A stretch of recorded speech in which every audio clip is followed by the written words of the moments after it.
Welcome to Foodkast. I'm your host, Rick, and today we have David Lowsley. Yes, from Strickly Feast. Welcome, David. Thank you for having me. Tell me a little bit, like how you start. How came the idea of Strickly Feast? It was a difficult one. Well, it was mostly from. I still do, but I don't watch them as much. There's a food page or food YouTube channel called Strickly Dumpling.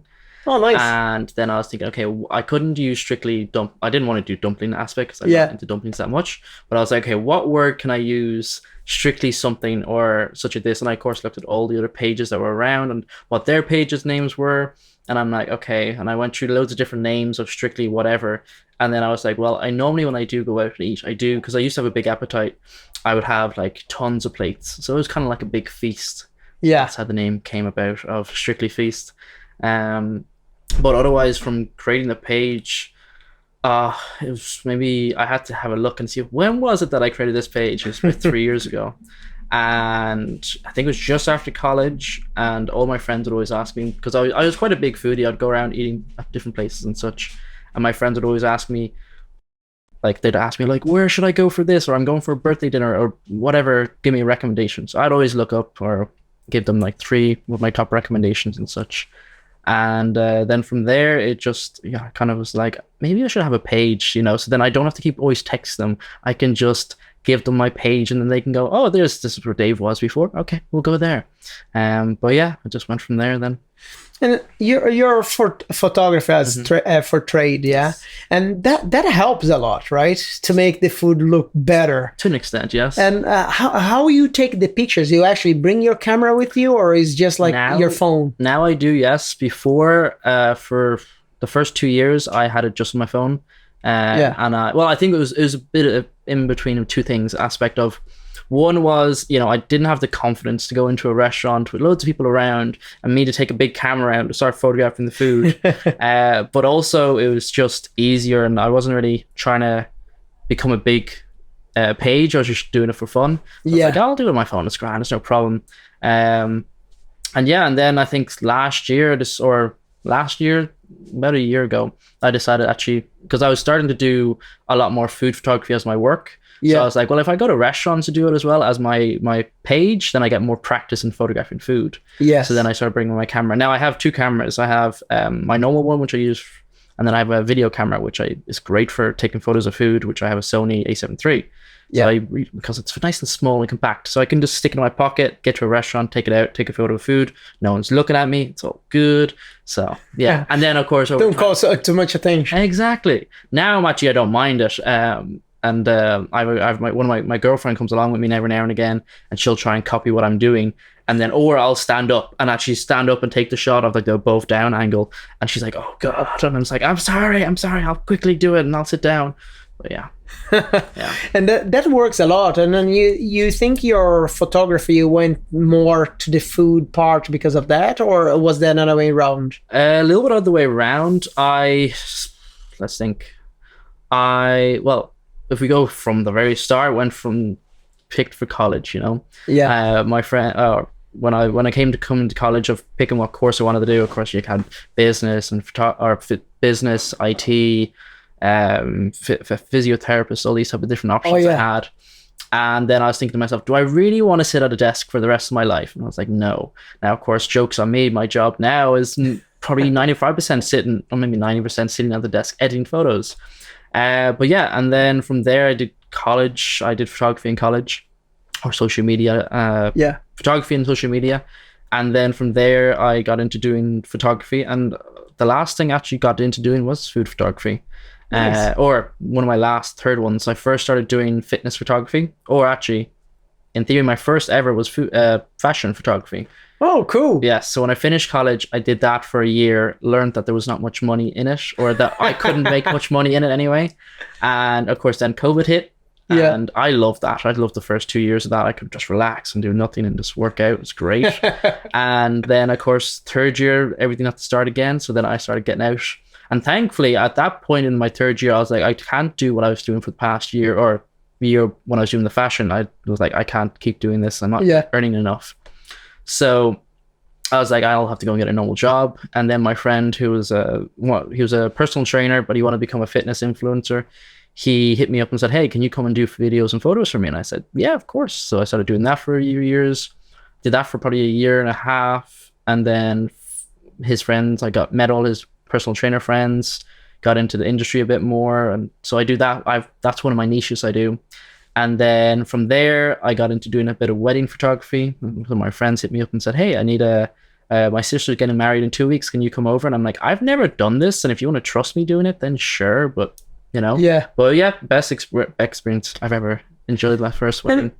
And like now with food, are you, because of your page, gets more business for you as a photographer? The foodie page, no. No. Not really. In theory, I'm not high enough with numbers. But no, no, I haven't really at all. I mostly, if I am trying to hit up restaurants to do photo shoots for them or work for them, I have a separate page of like more of a professional page of where my actual professional shots go. And then I'll normally message them through that and be like, hey guys, do you want content? But yeah, no, otherwise I haven't got anything through the foodie page yet, no. But which page is your better page? For what, getting work? The pictures. Pictures? Yes. Oh, depends on your preference, I guess. But if you like aesthetically looking food that you'll drool at, then probably my shop by... Actually, well, no. Actually, my foodie page probably has the better drool-worthy food photos. But the more aesthetically pleasing would probably be my professional page. Yeah. That's interesting to see. And the reaction, the people comments, which one you feel like is the artistic one or the, let's say, truly food you have? Which one you feel like more authentic comments from the Definitely followers? The foodie page. A lot of my friends, they follow my page and they will... Every time, whenever I'm out hanging out with them, they're like, Dave, I saw that post and oh my God, I hate you because I was at work and now I'm drooling and I'm so hungry. And I'm like, I'm so sorry, but that's good to hear. It's working.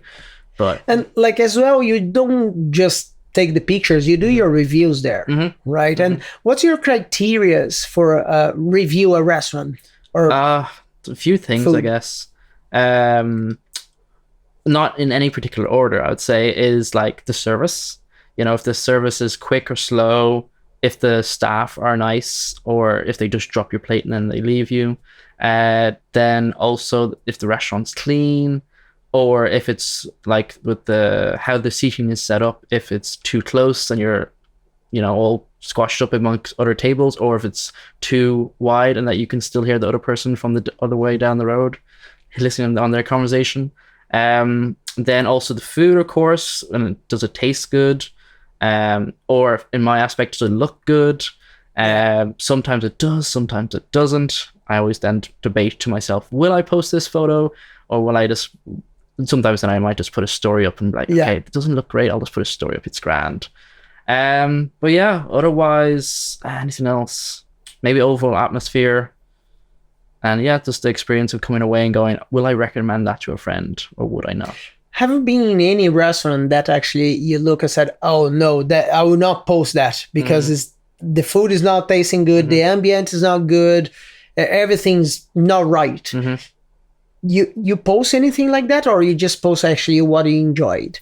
At the start, I would just post what I enjoyed, but then I think everyone knows him in Dublin now, or he's of course moved to London, if truly honest. Yeah. So me and him became friends over a little bit of time, and I, of course, before I started talking to him, I would just post positive things.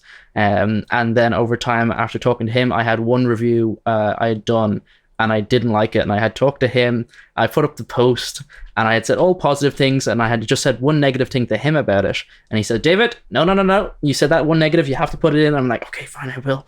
And then ever since then, I will always post up mostly how I feel. If something's really bad, or if it's really, really bad, I will normally maybe put it on a story or something like this, or I'll look at how the business is. If I don't want it to have super bad publicity, or maybe they're struggling already, then I don't really want to drive less business to that business, But at the same time, I know some restaurants will actually take the criticism and go, okay, we'll actually improve on this.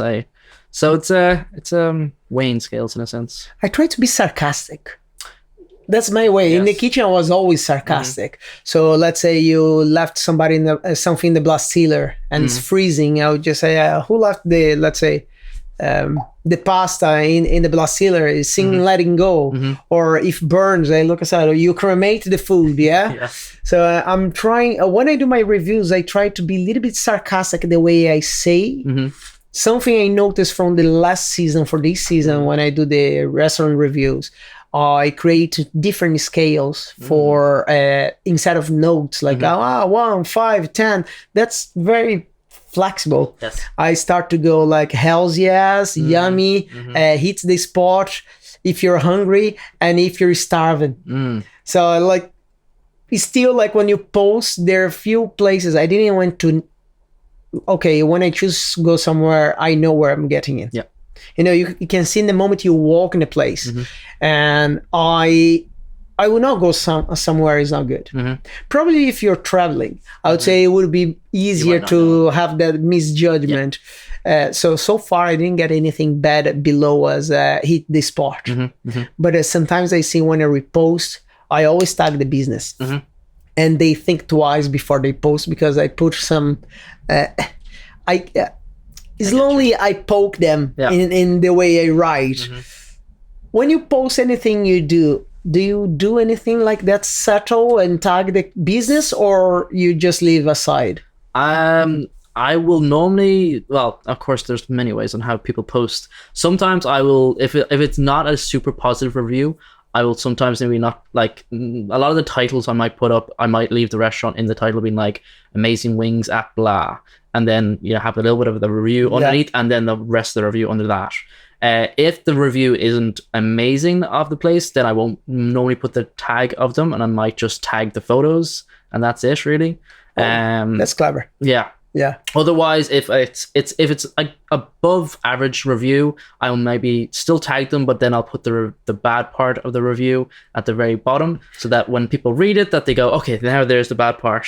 But it depends how I'm feeling at the time and how I feel about the review, and you know how I feel about the business. If they're nice, and a lot of things come through into it. And as a photographer, like, when I see CVs from chefs, they're terrible. Chefs doesn't know how to write CVs. And sometimes I look and say, oh my God, I see people with way better experience than I ever had. And I look and say, man, you don't know how to sell yourself. It's terrible. Yeah. You know, and normally business, they get chefs to, like, they're chefs or waiters, and they open together, start a new business, especially smaller, medium business. Yep. They're very terrible to put in a social media, their pictures, the way they promote themselves. Even if they are medium-sized business, they get somebody to do marketing. Or even if they're not even the medium, they're massive business. Yes. Yeah. Even big business, you can see that. How will you suggest to improve their pictures or the way they present their dishes? I would, in a sense, then, to, like, if... well, my overall aspect as a photographer is try and hire a photographer to come in and do the actual, get it, someone whose expertise is to do that. If you can afford that aspect, then try and get someone who either in theory has an eye for taking photographs, or someone, if one of your staff is a hobbyist photographer, try and get them, and not just your average Joe, to get their phone and take a photo. But otherwise, I'd say definitely just try and style the food as best you can, and you know, use natural light as best you can. If you have studio lights, maybe learn how to use it. But always put your food beside a window, or stand outside even and face your food towards the restaurant. I always will say, though, if it is a super bright sunny day and there's no clouds, do not take that photo, because it will just oversaturate the photo and it will look horrible. But there's a lot of things that go into making a food look good. And styling it, but I'm horrible at styling it. Normally when I've done some work from some restaurants and they'll be like, can you style our food? I'm like, I haven't practiced enough in doing that. Can you guys style it? Can the chef do it? And I will just photograph it. Or if the chef has done a certain thing on it, I'll go, okay, that actually just needs to be picked off. Or more of, okay, he sprinkled just say pepper over the dish, and now there's loads of pepper flakes, not on the food, but like around the plate. And I know for myself, if I have to edit later, I'll have to edit every individual. So I'll just normally do it with my fingers. Whoa, really? Yeah. So I'll just try and get it off with my fingers, or get a napkin and just cleaned it off a bit. But Now, when you're putting together the picture, like you said about styling the food, there is any way, like example, if you cook a steak, to cook and look good, you need to be around medium rare. But we will start to sweat and all the blood start to come out. There is any way, like, or secrets to go, like people say, oh, instead of like when you're doing cheesy and make that the cheese look a little bit stringy, people put actually glue in the food or something like that. There's any secrets that you guys use when you're taking pictures? I haven't actually used it that much. I don't normally use little things, but I know some of them. But I don't actually practice it myself. Normally, whatever. When I do work for restaurants, I will normally photograph it. What you see is what you'll get. Hopefully, I had one client that they had opened their place, took the food. The food looked awesome, and then the chef is only one chef, so of course he has to speed through all the dishes. So now when I see the photos of the food, of course it doesn't look as good as what I did. So I'm just like, but I understand where that's coming from, of course. But I've heard, of course, with the cheese, it's like glue. For when they do pour a pint, that they don't do anything. You just get a wooden stick and you spin it, and of course the bubbles come up.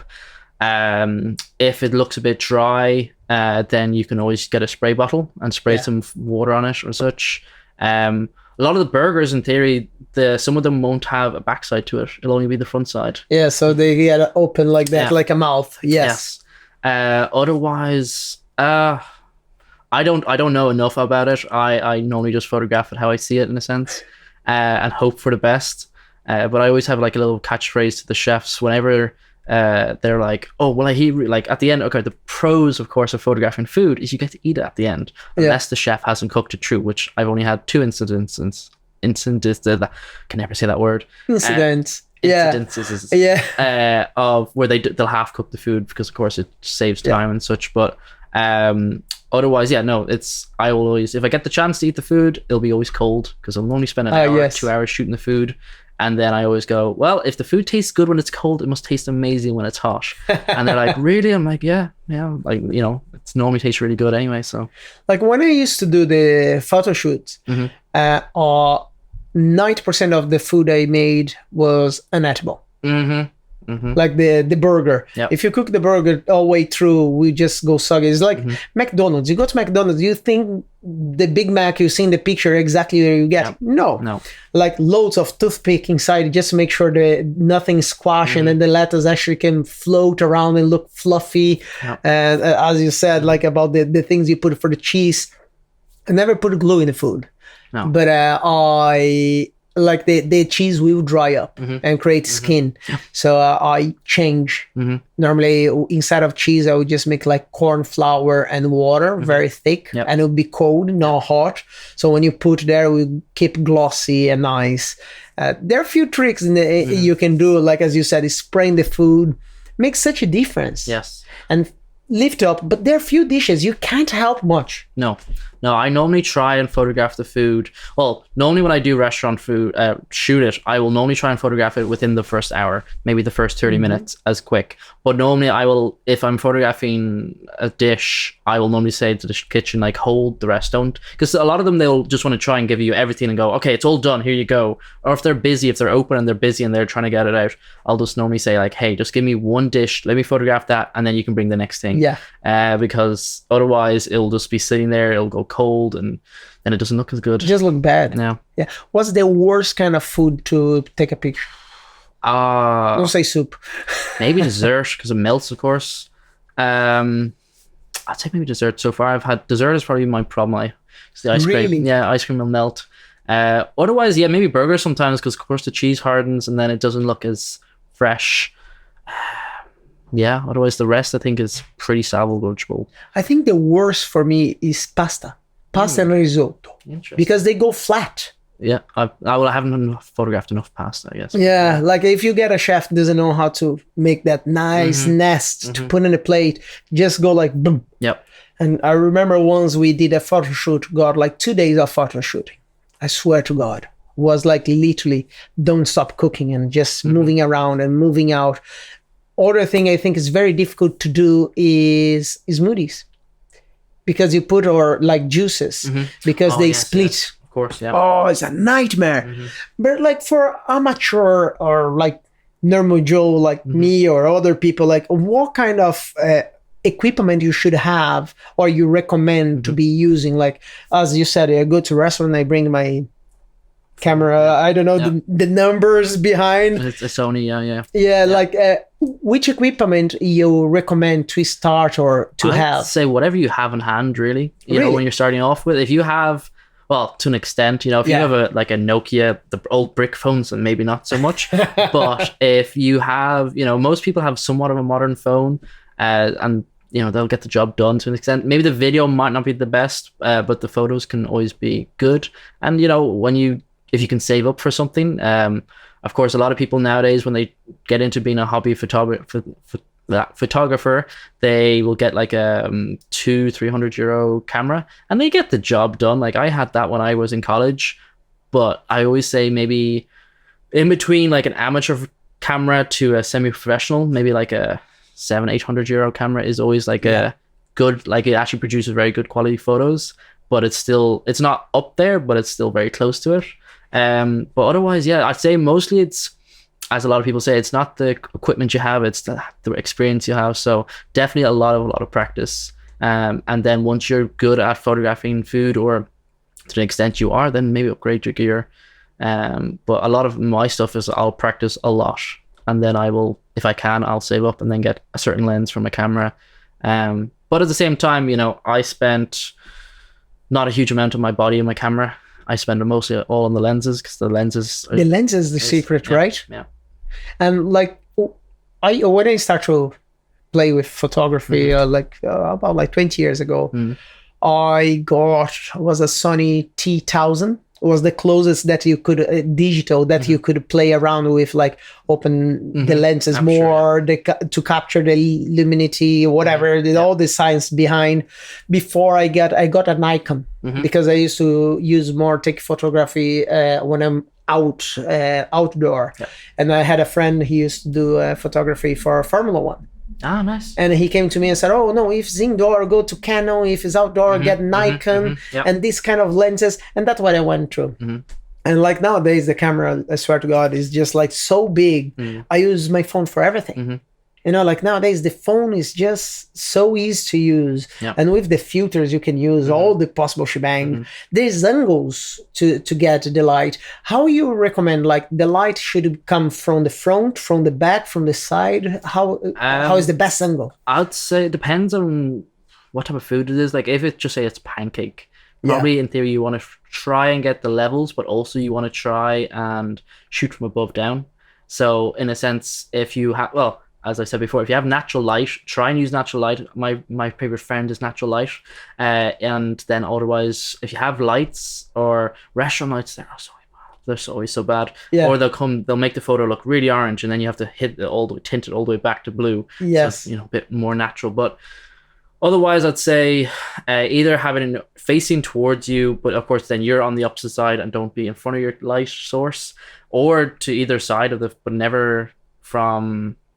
If you're facing the food, don't have it, you know, facing that way. It's always to the side or facing you, I would say, is the best lighting wise. And how I can make that effect to get like blurry, but like make the back a little bit bigger when you're trying to get, like I do with my phone when I take pictures. I do this, let's say I zoom the microphone from here, and then I need to move myself away to make the food pops, because sometimes you take the picture and then everything get like that space open and then get small. Is that how you would recommend, like you said, go outside your restaurant and take the picture, because when you go, you hold here and then you get the neighbors, the buildings around, when you want to get the facade. Mostly just zoom in. Just zoom in. Just zoom in. Like in theory, if you're doing your microphone, well, I saw this great reel on, it's a general photography tip of there was a girl with the Big Ben in the background, and of course, if you take a photo of the girl with the Big Ben would be looking really small in the background. So if you zoom in, but then you take a few steps back, then she'll look good size, and Big Ben will be a good size behind. So in regards to food, maybe grab a server and get them to stand somewhere. You zoom in, but take a few steps back, and then the restaurant, you might just see the outline of the restaurant, the food, and then that'll be it, and you'll be grand then. Otherwise, if you're a one person band, which like myself sometimes, try and I normally if I have the restaurant behind me, I'll have my camera fully wide open or the fully zoomed out, and then I will just bring the plate closer and have that focus. But at the same time, when you do that, the background will be out of focus to an extent. So it's really what you're trying to get. If you wanted the restaurant in focus and the food in focus, that's a very difficult thing to do. Yeah. But maybe try and get closer to the restaurant so you can see enough the restaurant, but enough the food. But it's a balance game in a sense. And videos, because nowadays in the social media, everything's about video. Oh, new trend now, of course, yeah. Yeah, like people want to see videos and need to be animated, because when you post anything is static, it's basically like left, just keep moving. It's very difficult. I noticed the people actually watch and want to see pictures and comment, they actually are the people actually follow you, and the hardcore follower. Yeah. The rest will be just watching videos. Yep. Tips for videos. What do you recommend for videos? Like for food, how you would do it? I'm still very new to video. I only got into doing video in the last year and a half, I'd say. It's funny though. I was talking to one of the food pages. What was his page? Well, I know his name by Ross. I can't remember Ireland Scrub something. I was talking to him about this. Now I've lost my train of thought. What was the question again? About the videos. Yeah. No, I started doing videos recently, and sorry, what was the overall long term? Not just video, but the actual question again. Sorry. Oh no, it's like how we could do videos for the social media to get the video better. Like to create a nice video for the food. I would say try and like a bit of not slow motion, but like do it slow. A lot of people, when they do start doing it, they will do like quickly. They'll just panic quickly. I, in a sense, try at the moment, or it depends on the style of the video you want. I always try and also match it up to whatever music. So try and think of the music before you do the clip. If you have that time to do it anyway, I'll normally film it and then try and find music to add on top of it that kind of fits the beat or how quick the clips go. But if you have that time, I'd say look for the music and then have it that way, because once you clip everything together, then it flows a lot easier. But otherwise, I'd say just pan it slowly. Make sure you can see. I always have like a list of 6 shots I need to get when I do a review. I'll have like walking into like maybe the outside of the restaurant, what it looks like. So instead of having to write what the place is, if you have the name of the restaurant, like Bovinity or something like this, because they have their big LED sign, and it's very handy for that. Then it depends as well if you want to be creative. If you want to be creative, of course you can walk in and have the pulling the door and showing the room and such. But I will have the outside of the restaurant. I'll have the overall what the restaurant looks like, and then interaction with the food. So if you have, just say I was going to have ramen, then I'd be having the picking it up and such as this, and maybe looking like I'm eating it but not eating it. Then showing in detail the food of what it looks like or what each dish looks like, then overall what everything looks like, and that's roughly normally what I do. Yeah. And when you're putting that together, like as you said, you need to edit. Yeah. I know nowadays we have CapCut, and everyone is using CapCut. Don't know it, but okay. Oh, it's like literally a software to edit. Okay. I use my the one from Mac. So it's the how it called? iMovies. No. iMovies, yes. But like, I start to use a little bit of CapCut. It's a little bit challenging for me. I think it's too new. I'm getting too old. But like professional photographers like yourself, what kind of software you use? I use Premiere Pro. Oh yeah, that's a good one. Yeah. Yes, it's very good. Also, I'm not an Apple user. I'm a Windows user. All right. So of course, but no, like when I first started, I didn't use any software. I just used Instagram. When you have it and you can just add clip and clip and clip. Yeah, and you can work. Yeah. Chop it. Of course, it's very very finicky when you get into doing like 6 clips. But Yeah, no. Otherwise, with Premiere Pro, I just use it, and it's great. You can just add it. There's that other software. What's the name? DaVinci. DaVinci, yeah. Yeah, that's DaVinci something, right? Yeah. You can get it for free as well, Yes. right? Yes. That's my next one I want to learn because I heard it's way better than the iMovies and the CapCut. And like, what you would recommend, like for somebody like me, what I should be using for ad? Not like me, but like our listeners that I want to start to edit and make something look professional. Yeah. What kind of software without breaking the bank? Well, I'd say in the ones you mentioned, I'd say use those. I normally just as I in a sense I went from Instagram to Premiere Pro. I don't really know that other softwares out there, but I would say in a sense before you break the bank, definitely practice. Practice. Once you get good at editing, like not editing, but even getting good at doing the clips, and you have your certain style of how you like to photograph it or video it, then or you even know, okay, I'm gonna video this food. It's gonna be 3 seconds, and then I'm gonna do not that precise, but to an idea of it. Yeah. Then that'll help you edit your shots when you do come to editing your shots. Then you can just clip them in and go, okay, I know that one's for that. That's gonna be like 5 seconds and such as this. And of course, Instagram has gone the whole way of 30 seconds or 1 minute. And it's very challenging. And the different platforms. If you go to Twitter, you can go up to 90 seconds, if I'm mistaken. TikTok and Reels in the Instagram, you can go like forever. If you have shorts, is 1 minute. It's like they should standardize to say it's 60 seconds, no more for everyone. So you have like an idea, but like sometimes if you want to go to multi-platform, is just like blow your mind, like what you need to do. And majority of the restaurants now, they are getting the social media, as we said before. One of the things I had to ask you, because you're in the business, how I feel they are not so open-minded for social media. Is just my impression, or actually that's a taboo? It's almost like a taboo to get in for you in your business is based on that. How you can get in is so difficult for yourself, or like it's just my impression. I still struggle. Yeah, no, like emailing and well, even trying to find the emails of restaurants. Of course, a lot of them have their info at whatever, but normally that's for booking and such. So actually trying to find, okay, how do I contact this restaurant?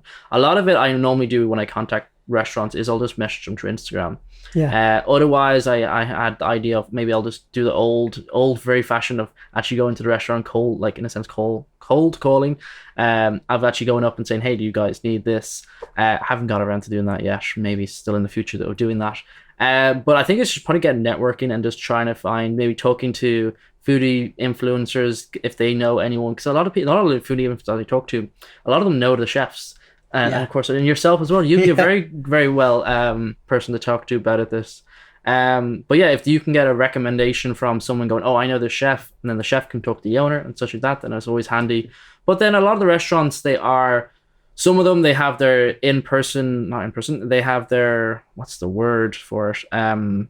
Social media guy, let's say, like they have their own marketing department. Their own marketing department, yes, and they'll have someone already, or they won't even have a photographer. They'll just have someone on staff who has been doing it for a while. Otherwise, there are always restaurants that they will. They might have been using someone for 2 years, and then they might just get too expensive, or the photographer might not be going into that field anymore, and whatever. And then a few restaurants are always looking for photographers. Of course, you have the industry of new photographers come to or videographers will come to the industry, and of course they'll charge cheaper.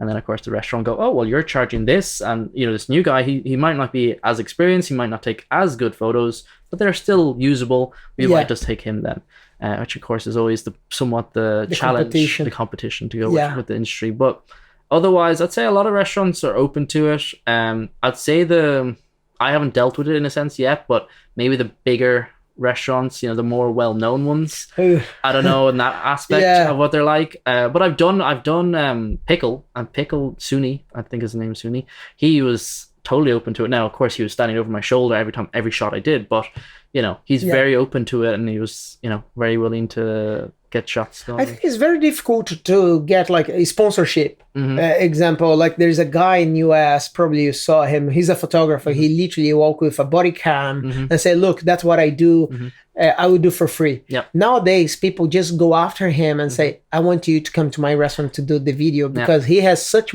big, massive followers. In US, I see that working.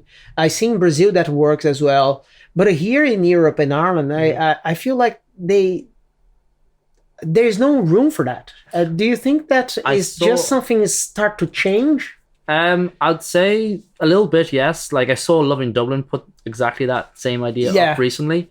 But I'd say for myself, who's has a career in it, I can't exactly go up to restaurants and say, "Hey, I need to do this." I can offer to do it for free, but if they think, "Oh well, we'll just keep doing it for free," then of course you'll only get your foot in the door, and then the door gets closed very quickly after behind you.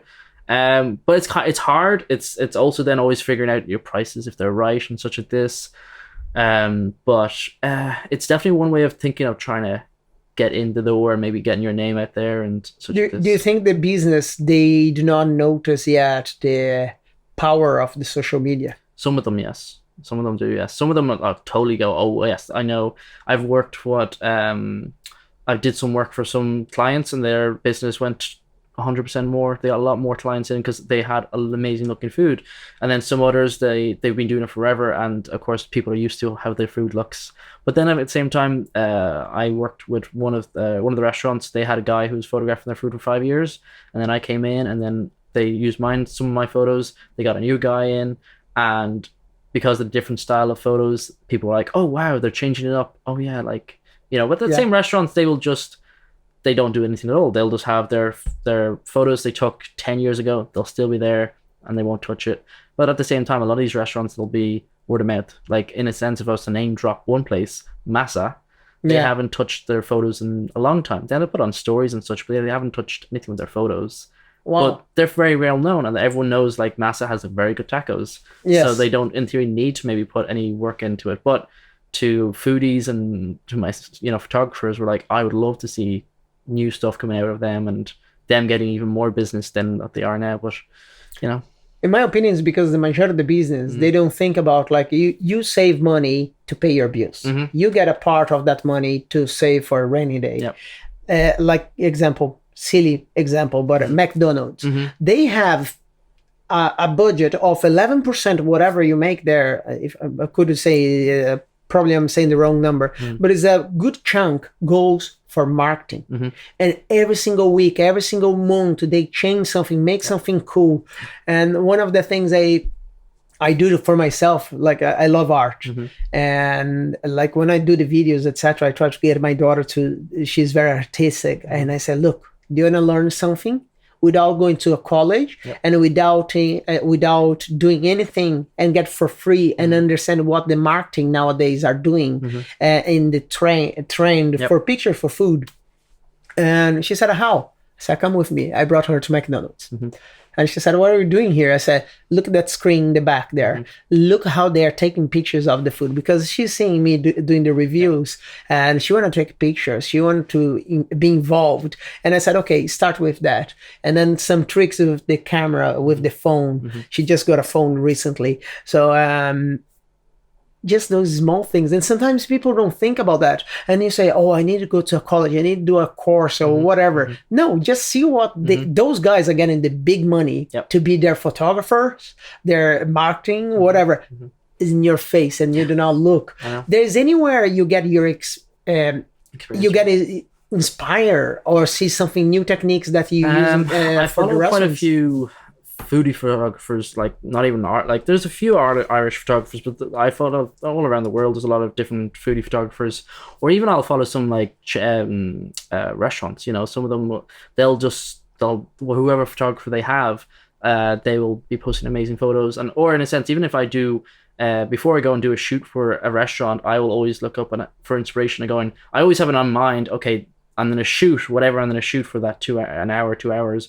And then I will always go back to, okay, what do I have here for inspiration? What extra shots can I give to them type of way? But yeah, no, it's always looking and doing a bit of research and such as this. But finding experience or photographers around the world, or it's kind of hard sometimes to find Really? actual so if you where they have the hashtags in a sense and try to put in foodie photographer, and then you'll have some Indian guy who wants to be a foodie photographer but isn't, and then the whole hashtags be full of these amateurs, and you're just like, okay, but I really want a guy who's been doing this 5 years and has a total niche to it. And sometimes it's quite hard, but it's a lot of browsing Instagram trying to find them, or even going to their follower, who they're following, and seeing, okay, do they have anyone there? Well, sometimes of course they have their friends, and you're just like, okay, that's not gonna help me. But yeah, it's getting there. What's the top 3 restaurants right now for you in Dublin? It always depends on what I feel like. What, recently or just overall? Overall, what do you see in your as a photographer, and seeing what looks appealing and tastes good?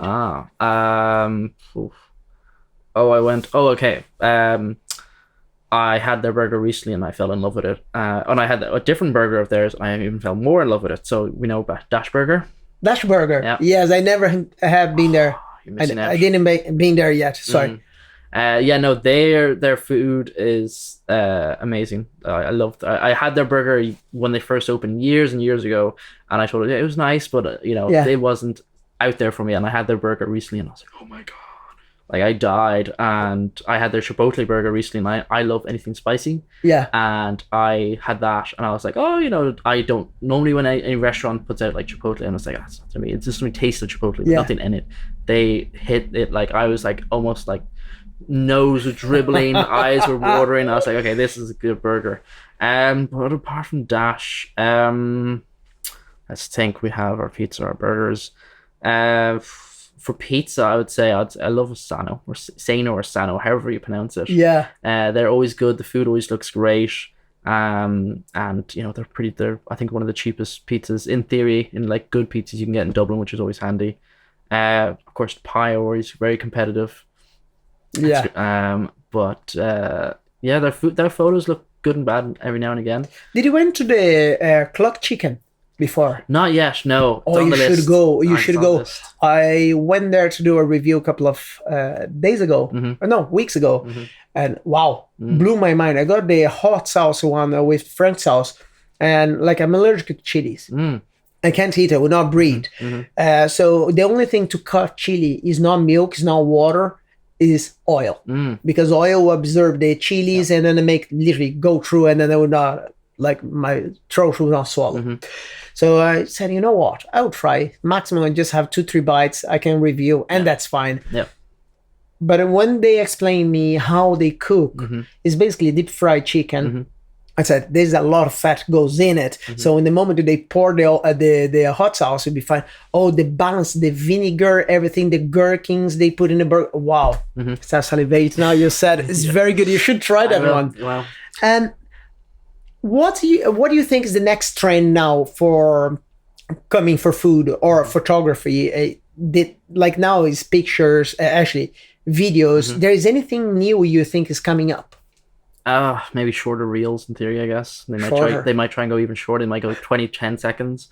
I haven't seen anything that might be coming out new. I'd hope maybe they might go back to the old trend of, having longer form content and such, but at the moment, I think the last few months it's mostly just been 30-second reels. Yeah. No. I think people don't realize how much work is behind that. I know. I started, of course, my whole page until the last year was all photos, and then I've only started reposting reels. But I had been doing video work before with other clients, so it was not that hard for me to do. But then I had to think of a whole different way of doing video. I hope it goes a bit longer because I like the longer form than the shorter form. We'll just have to wait and see. And David, what we should be expecting now in the future from Strickly Feast? Definitely a lot more reels. I'm debating at the moment. When I go and do a review, I'll do the photos and I'll do the video as well. And currently I'm somewhat getting backlogged with a lot of videos, and I'm up. I always have 3 weeks backlog of content, so I always plan it out. before, maybe about 2 years ago, with my foodie page, I just ran it as a hobby, and then of course my other photography pages I have. I'm a bit crazy with my pages. I have like 6 pages. It's ridiculous. Yes, I have like shouldn't list now. No, I have my general photography page, which is just my name. Then I have my professional food page. I have my wedding page, my foodie page. My dog, of course, needs one. And then I have my personal page, and that's probably about it. But only in the last year, I'd say I started running my foodie page like a professional page. Yeah. So I have everything already planned out. Okay, like I write today or tonight when I go home. I'm writing out the captions and the hashtags, so I can then post those in the next week or so. But definitely a lot more reels. I'm debating at the moment, or I have to figure out if I start posting more reels, will I have enough for the next 3 weeks or 2 weeks or whatever. But definitely a lot more reels, hopefully.